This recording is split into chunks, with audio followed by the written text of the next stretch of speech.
thought I'd make this video, explain to you guys what I look for when I'm buying cars. So obviously black, simply because it's my favourite colour and it's the best selling colour hands down out of any car. You got a fully black car, black wheels, I'm telling you it's a guaranteed sale. So here goes the 3 cars after sifting through Trade Me and Marketplace over the last week or so. Come down to these 3 here. So look at the first one here. So we've got this Audi A4, done 100,000 Ks, 20k roughly. So I couldn't get a hold of 2 of them. I've been trying to call them and also email them to get some more information on the car, but yeah, it seems near impossible for anyone to get back to us. So here's a quick example of what I'm looking at when I want to buy a car. So here we have this one here. And this is how I see it. So when you look at a car, I need to get cars that are way undervalued. So me, I don't really care too much nowadays about trying to make money off them. As long as I get my money back, that's the main thing. But we'll look at it from a side hustle perspective, and say if you want to make money, this is sort of how you can go about it. So argument's sake, we see this car here, this retails roughly, well, just round figures, we'll say $30,000, this is what it retails at. So if you can get this car for say 20, you spend say 4 grand on it, doing your mags, lowering it, blacking it all out.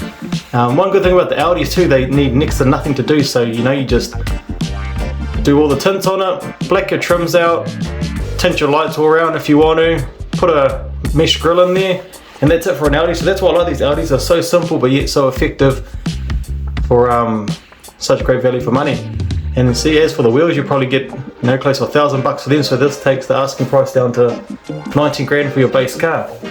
So say this car owes you 19 grand plus the $4,000 worth of modifications, this car owes you 23k. So this car you could sell for $30,000, and I'd say it'll be worth all of that. And how I like to do things is, when you look at a car, you always want to factor in what is the most expensive part on the car that can go wrong. So we know that this car now owes us 23 grand all done, and say argument's sake this motor may cost 5 grand. So even if you have to replace the motor, say the most expensive thing to go wrong with it, say the car still owes you 28 grand. So at the end of the day, with the mucking around, you may get your money back and you know, you're on a clean slate. So there's no real major loss. So we'll look at the next car. You also have this BMW here. So this one here, as we've seen it, 120Ks, 14.5 grand. So I've never seen one of these this cheap. This is really cheap. And yet again, the retail on this is around 20 grand, give or take, you know, between 18 to early 20s, same Ks, same model, all that type of stuff. Yet again, another car that don't need a lot done. These BMWs are really good. See, they're already blacked out. So you're just doing your front and back lights, new wheels, lower it, and with these M Sport ones, they've got not a bad looking front. So all we do is put a lip on it. So yet again, real simple mods, but gives a very effective car. So this car here, say you get it for 14.5 grand, you end up putting into it, say another $4,000, so it owes you 18.5. You put on the net for 22, 23, and then you know you've made decent money. So it's another way to look at things. And then we got this one here. So this one here was the car I actually really wanted, due to obviously the price, $13,000. It's a S-Line A7, 156,000 Ks, 3-litre supercharged thing. So yet again, retail on this is roughly around 20 grand, and I was able to pick it up for 12. So it just rang alarm bell showing like this thing was just way too cheap, you know, too good to be true. So I had this bit of a gut instinct, so I wasn't trying to push the issue too much. I was thinking I'll just sit on it for a bit. And sure enough, in the comments of the car, it goes to show that there's problems with the gearbox. So straight away, if things seem too good to be true, just walk away from them, because end of the day, no one gives anything away for free this day and age. So we'll touch base back on this S-Line A7 here, and just the key things that rang alarm bells. Simply, he said, if you can make this a quick sale without even me hustling, he said, you basically take $12,000 for it. And he didn't disclose that the gearbox had any issues with it or anything. So I say just trust the gut instinct. If you think something just doesn't seem right or too good to be true, most times it is when it comes to cars. So obviously we won't be getting this one here. Would have loved to have got this A4, but we won't be getting that one now because I can't even get a hold of them. So we're left with this little black BMW. And when it comes to the price range of cars, it's sort of you know, anything under $10,000, that would be the ideal market, but anything under $10,000, you're usually getting cars that are high K and low quality. So then you step up from the 10 to 20 grand bracket, which is you're getting really good cars around there. So that's a pretty decent, you're getting relatively modern cars, moderate kilometers, and they're usually pretty good condition. And then you go for the cars around the 20 to 30, so those type of cars will sit for a little bit longer.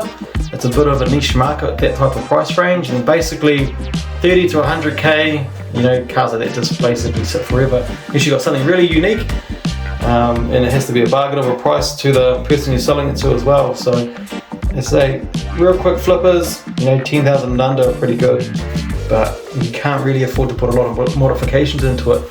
So say we look at an Audi A4, like a B8 style one, you need to really pick one up for around 5 grand.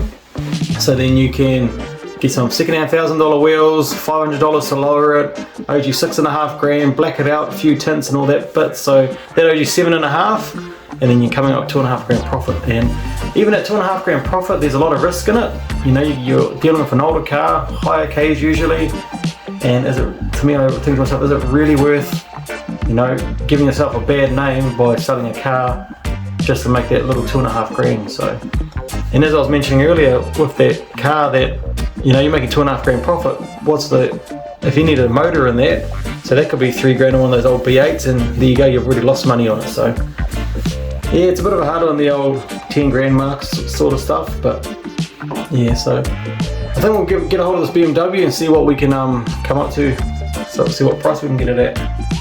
So now we're up to the keywords, so I don't really search a lot of stuff, just use the word swaps. I have my specific searches saved, like black Audis under a certain age, the black Mercedes, and that's really it. And then I just have a couple of niche ones just for me to dream on, like rotary and, you know, the pre-65 American stuff. But keyword swaps is a good one, because 9 times out of 10, people who are keen on swaps, they usually flipped a few cars and sell. So they know the go, everyone's out for a deal, they know how it all works. So you can usually come to a pretty reasonable deal with people that are keen on swaps. So that's always a good one to look out for.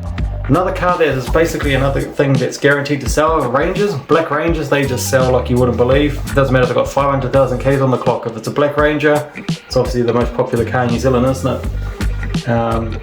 The little Audi A4s, the B8 stuff, they go well. Obviously the Mercedes.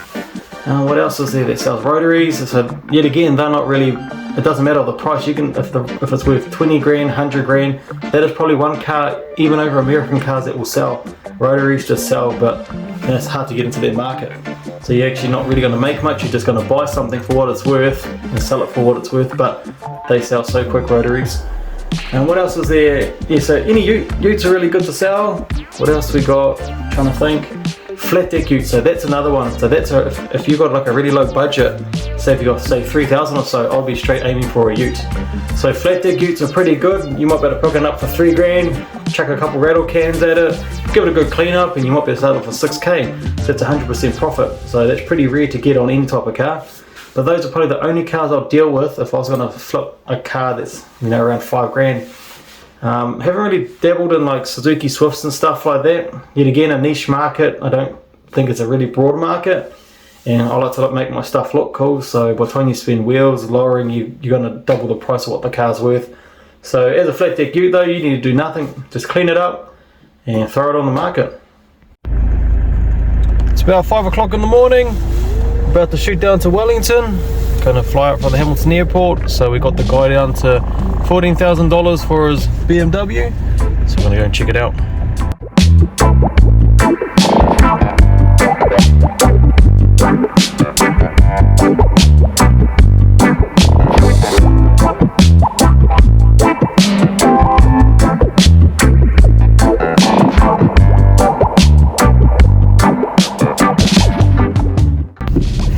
Just picked up the car, leaving Wellington now. A few extra faults that weren't described in the Trade Me photos or anything. So yeah, all in all, about to head towards the Whanganui way, cruise on back home.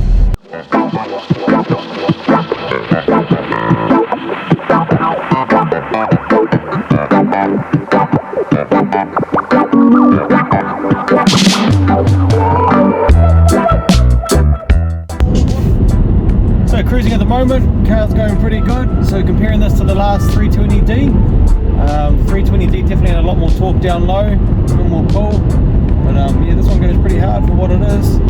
So It's got a lot more toppy in the old petrol motor. So I've been driving this for about an hour or so now, and it's good to compare it to the 320D 2-litre diesel sedan I had. So this one here is a 328. It's a 2-litre turbo petrol version though.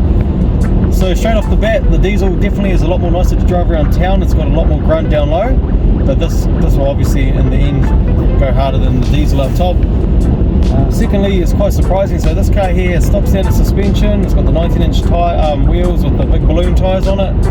And whether you want to believe it or not, that sedan actually drove a lot smoother. The way I set up the suspension, and it even had 225/30/20 tyres, so you know, a real thin tyre on it compared to these big balloons. And as I say, that sedan actually drove a lot smoother than this.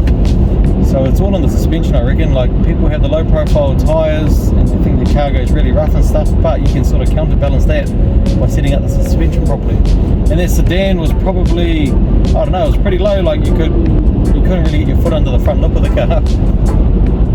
You know what's good on those road trips? Old school Subway smasher and live in? Got to carry on.